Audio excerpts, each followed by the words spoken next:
Welcome to the Chris Spangle Show. Thank you so much for joining us here today. My name, obviously, is Chris Spangle, or else, it's self-explanatory.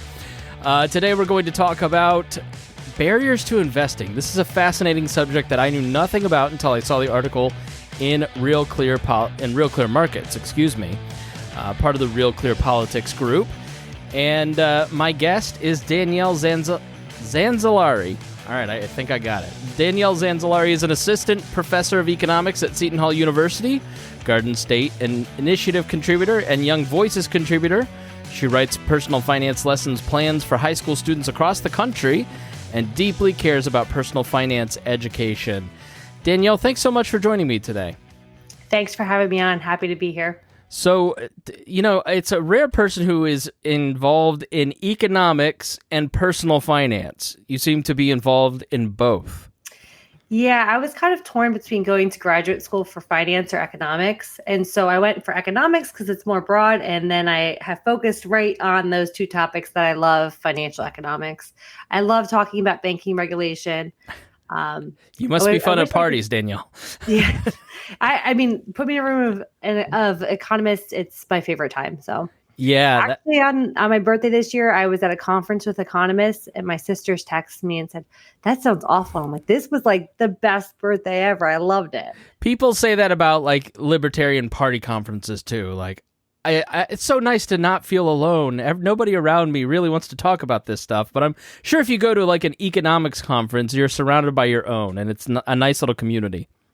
Absolutely. Yep. So we are talking today about your article in Real Clear Markets. The GOP must reduce the barriers to investing by the poor and middle class. Can you tell us what your article is about? Give us the thrust of your argument. So the SEC has a rule that says that you cannot invest in certain types of assets if you are if you don't make enough money. Essentially, and so my article is basically saying, hey, if the GOP gets control of Congress, they should really look at this and change this. More specifically, through Regulation D, the SEC says anybody who makes under $200,000 a year, or a couple, spouse and someone makes under $300,000 a year, not including your main residence, or you don't have one of the special financial licenses, you can't invest in real estate startups or syndicates. And so essentially it's prohibiting people that don't have a high enough net worth from investing in certain assets. And these assets tend to come with tax advantages.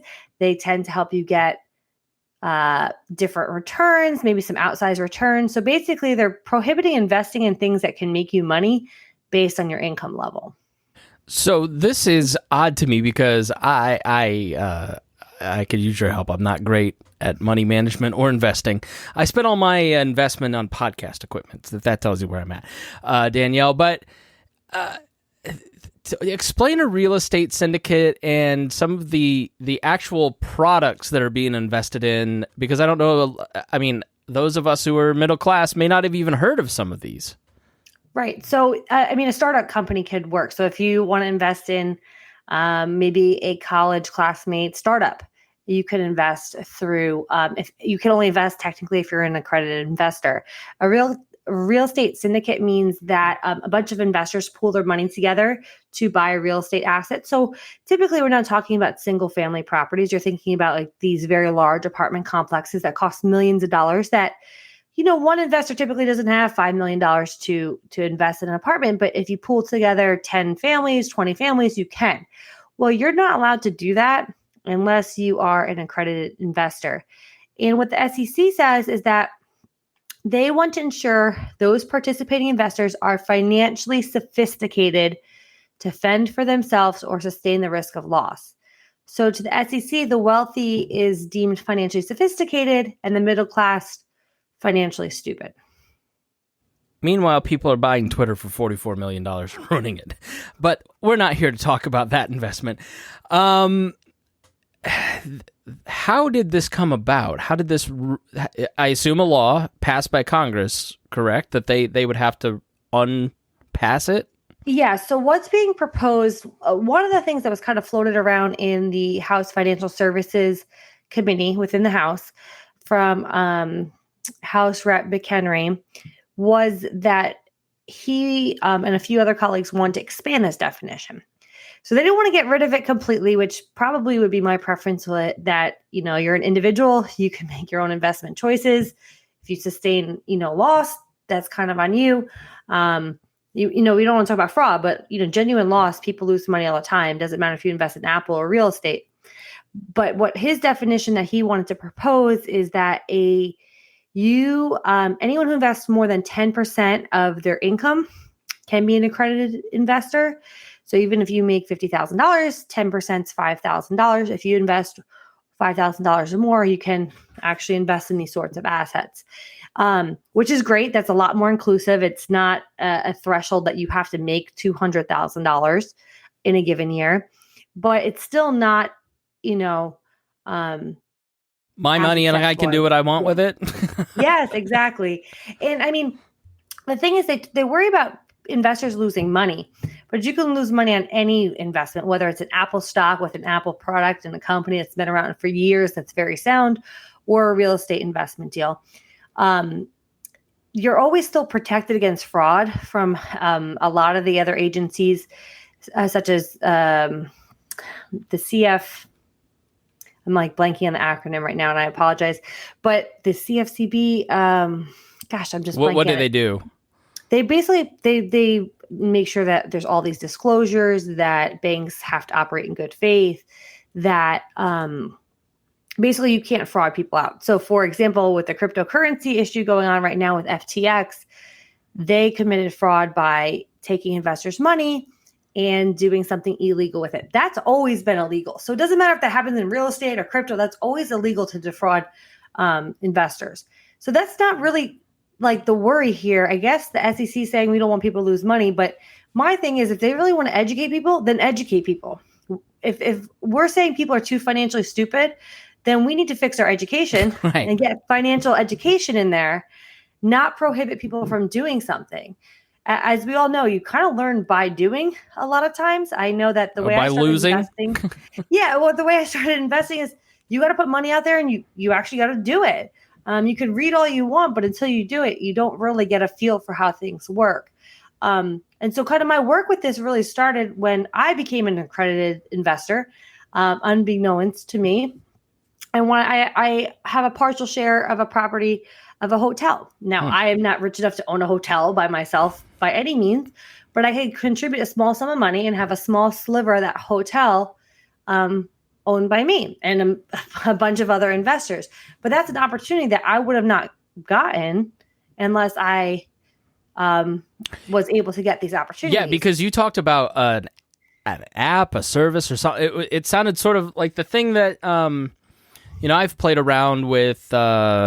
What's the app that it's like starts with an S? It's not Stripe. I don't know. Stash, where you can buy like fractional pieces of a company. You can spend 30 cents on a share of stock if you want. It allows you to invest in companies where I don't necessarily have the money to buy 5 shares of Apple, let alone 500 shares of Apple, but I could buy 5/10 and kind of allows my money to grow by 20%. And apparently you talked in your article about services that allow you to do what you did, which is buy fractions of a hotel. And by the way, do you walk into the hotel and like throw your weight around? Like, do you know which hotel you own? I used to live in Dallas, so I knew the area quite well. So I felt really comfortable investing in it. Okay. It actually lost. So the kind of funny thing with, the real estate, what's nice about real estate deals is if they depreciate assets a certain way, you get tax write-offs. So the rich get many tax write-offs with real estate. And that helped me last year. And it might help me this year as well. So it's kind of interesting that I'm going to eventually make pretty good money in this deal, but I've been able to write off on my taxes legally for having real estate, where you can't really do that. I mean, you can do that with stocks up to $3,000. Anybody can if you lose up to $3,000, but there's a limit. With real estate, you can write off the depreciation. So one of the things that makes this more accessible and why this is a much bigger concern, I think, now than maybe 10 or 15 years ago, is tech has been innovative. We have financial technology everywhere. Your analogy for Stash was great. You own a fraction of a share, so you don't need to have over $2,000 to own or previously own an Amazon share of stock. That's a lot of money to own one share of Amazon, but you could have $50, $100. It's kind of the same way here with real estate. The thresholds are a little bit higher than that, but it's still allowed, and it depends on platform, but you still could get a, kind of skin in the game. There's deals like owning an office building in Miami. You can own a big apartment complex in Kansas City, right? And so you're owning part of these and you're getting your feet wet with real estate, particularly, or you can be in a startup company as well. And so you're allowed to put your money in places that can make you possibly more money than you could in the stock or bond market. But even if you can't make more money, it's the idea that you're diversifying your assets and you're allowed to do that because you're a human being that should have those sorts of choices and not have the government restrict them for you because you don't make enough money. And it's just so paternal. Like it's definitely deciding who is in the wealthiest classes and who is not. And it's saying, well, you stupid poor people in the middle class just don't know what to do with your money, so we're just going to take care of you. Where, somebody who may make $500,000 a year, they may not be more fiscally responsible than somebody that makes $50,000 a year. So really, why, if everything's sort of relative, you spend more money the more money you make, believe me, I guess I don't understand where do they get off? How dare they? You know what I mean? I think it reduces competition, right? So the wealthy are competing with everyday people for this capital, right? They don't have to compete with millions of people. There's a lot of people that could invest in these sorts of things. Yeah, the AMC movie guy, his CEO stepped down today. That's a great example of all of a sudden those poors with their fancy apps on Robinhood are disrupting our predictability. Right. You also have, I lost my train of thought here. Well, you were saying it reduces the competition, which is such a great point. Yeah, that they don't want to compete. They don't want to compete. They want to prohibit some of these, investment opportunities that the rich have had access to for years. Like I said, there's tax write-offs. I mean, there are cases where people have invested with their IRAs into startup companies or Roth IRAs, which is, you pay taxes up front when the money goes in, but it grows tax-free. Well, I forgot which CEO did this. One of the big tech firms, and your listeners can look this up. I think it's Microsoft, Apple, one of them. The owner owned all of their shares in a Roth IRA. So when this tech company took off, they owed no taxes on this. And so again, you can do these sorts of things when you have accreditation. And if you're not accredited, you can't do this. So the rich get richer and the poor middle class kind of stay where they are. And for someone that's really a big advocate on financial education and having everybody learn how to be financially responsible, it's just wrong. Go ahead. I remember my point. This is what I was going to say. So, say someone coming out of school with a computer engineering degree, they might be making $200,000 in San Francisco, right? So that would qualify them for to be an accredited investor. But you got to have somebody who's 45, been working for 25 years, budgeted accordingly, has assets that are growing, has a home, has all the, done the right thing. And you're saying this 21-year-old making $200,000 is more financially sophisticated when they've never invested in their life, whereas someone who's 45 has possibly, and maybe they don't make $200,000, but they're not sophisticated enough. And I just see a huge problem with these arbitrary thresholds. What other things are out there that us middle class folk that maybe aren't financially sophisticated don't know we're missing out on? Well, there's limits on, I wouldn't say you're missing out, but there's limits on how much a bank can pay you in interest. There's all these sorts of limitations that are deemed to make there be more capital for banks, to make things less risky. There's all the things there's a lot of financial things the government does to try to protect consumers, but in a lot of ways it ends up hurting consumers.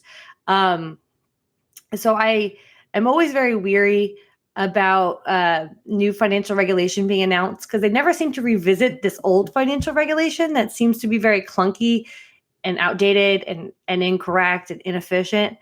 And so I'm not sure if you kind of knew this, but I would previously worked at the Federal Reserve. And so I worked with the Fed, and then I worked for a private firm. But one of the things that the Fed does is that they're a regulator, right? That is what they do. They regulate the really big banks.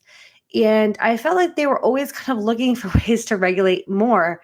And one of my problems was that we never reviewed all these other regulations on banks and say, maybe we don't need all this stuff. Because, I mean, if you regulate hard in one area, banks just kind of go find a different area for profit. You see banks getting out of the traditional ways they make money. Banks traditionally have been taking deposits, loan out money for cars, loan small businesses. Well, loaning out for a home right now is very, it doesn't make a bank a lot of money. There's so much disclosures, there's so much paperwork. Anybody who has a house can tell you how much paperwork they sign. It's hard for banks to make money via a traditional single family mortgage. It's very, very difficult. And so you see a lot of the big banks, they don't even do this anymore. So what are they doing to make yield? Well, they're doing a lot more complicated things that are cutting edge. And so you have this regulation that's causing these kind of consequences, maybe these unintended consequences, where banks are kind of going around this to try to make money. So again, I just find that there's so much financial regulation that just needs to be reviewed. And this is my biggest kind of pet peeve regulation that really needs to be reviewed for consumers and investors. Okay, no, that's great. I'm interested in the Fed thing. I mean, before we move on to that, because I don't know if you have an NDA or whatever, but anything I should ask you that I don't necessarily know, because I just don't know much about this topic, that our listeners should be aware of in terms of regulations. In terms of just general regulations, or this specific one? Specifically this one, but if you don't have one, then give us some other stuff. I mean, I think I gave you a lot of information on this one. I don't want to sit here and say like I left any secret sauce behind. It's definitely keeping competition out for the rich. It's definitely hurting the poor middle class under some guise that, hey, you're not sophisticated enough to do this. We're protecting you. Don't worry. We're Big Brother. We're protecting you. And they're not. They're hurting you. They're hurting you from getting tax breaks. They're hurting you from making big returns. And from just a freedom perspective, it's just not very free. It's very limiting in your choices. And that's just something I'm usually not for. Me neither. So let's talk about the Fed, because I've been a libertarian since 2007. I love me some Ron Paul. Somewhere over, in this direction is the End the Fed book, right? And that's sort of the common refrain, is right. I don't have an End the Fed book, but I have a bunch of what you're talking about. Yeah, right. I don't want to presume you're a libertarian, but you're probably in that direction if you're working with. I'm much more of a free market economist, I would say. I don't like to give myself a political bucket per se, but much more of a free market economist. Okay. Less government regulation is preferred. Yes. And so the common libertarian refrain on fixing inflation is ending the Fed. Evaluate that talking point. I mean, that's a very big libertarian. I feel like there's two sects. If that's a very big libertarian talking point, probably more mainstream party where that's gone. And that's where I deviate a little bit from being in any like specific political party bucket. I think the Fed... You mean you know too much about specific things to be lying to people? I don't feel like one ideology kind of just fits me. I go with economics pretty much all the time. And so that could leave me, any which way. Because we know politicians just say something to get your vote, and it doesn't mean it's economically sound. Right. But so I do think the Fed can cause inflation. I do. And I don't want to sit here and say that they have not been complacent in the recent, run up with inflation. It's been easy money during COVID to borrow. They were lending to municipal governments, which they never really did before directly, like state and municipal governments. Although not many took it, there was that backbone that any state could do that. Of course, Illinois did borrow from the Fed directly, but not many states did. They allowed, businesses to borrow directly from the Fed, not just via banks. And so it just became a way to get easy money. But that coupled with a lot of the supply chain issues and what fiscal policy was doing with the PPP loans, direct unemployment claims, those have all led to inflation. But I'd be amiss to say that a lot of this is not a supply chain issues. It's much more supply chain issues. But it seems like, it's the government's not doing a great job to encourage an increase in supply. That's what fixes our problems. I am happy to see the Fed raise rates, though, Diane. That's one way to kind of help slow down inflation, and they're doing that, and they're doing it aggressively. It's going to sting a little bit, but it was a little bit late, in my opinion. It was a little late, but it's better than not doing it. So you're interested in personal finance, and you understand a lot of this macroeconomic stuff, and we've done a few episodes about 2023, and that it could be a little rough. In terms of an economic downturn of some sort. Many people predicting it's not going to be as bad as 2008, which means it could probably be worse than 2008, or it could be better. We don't know. But if you're talking to somebody who is maybe living paycheck to paycheck, or a little better than that, right? Like, how do you prepare for a recession? This is not financial advice from Danielle personally. This is just her opinion on a podcast, so please don't take that as financial advice. But I'm just wondering, like, what you would generally say to somebody who's in that position, and what can they expect to plan for over the next year? So my financial education advice that I teach students is kind of simple sounding. That doesn't mean it's not hard on your budget, which is you need a 3 to 6 month emergency fund. So before you get to the point of a recession, you need to be saving. So if a recession does hit and you do lose your job, you're not scrambling.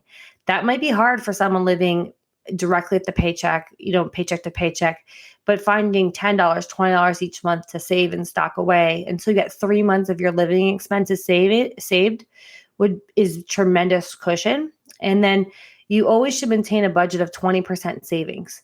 The other categories, I kind of always teach 30% housing, 30% needs. So car loan, gasoline, groceries, 20% wants. So eating out, DoorDash, movies, Netflix, that's a want, that's not a need, and 20% savings. So the idea is that if you save 20% of your money and you're living off of 80%, you're going to be in a really great position for retirement.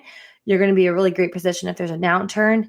And so a lot of the work comes up front. So if you find yourself kind of stuck, like we're in a recession, you lose your job, try to do the best you can to try to find a job right away and get your bills paid, but then start thinking ahead, because that's really how you get through it. All right. Well, shameless self-promotion time. I really enjoyed talking to you. You had a lot of great information. Where can people follow you and get more information if they'd like to? So the best place is to follow me on Twitter at @dzanzalari. So just D and then my last name. Happy to talk with you on Twitter about anything and everything. All right. Thank you so much for joining me here on the show. Thanks, Chris. And thank you, listener, for joining me. If you learned something, then the best thing you can do to help this podcast or any content creator that you love is to share it with your friends. And we just thank you so much for listening here on The Chris Spangle Show.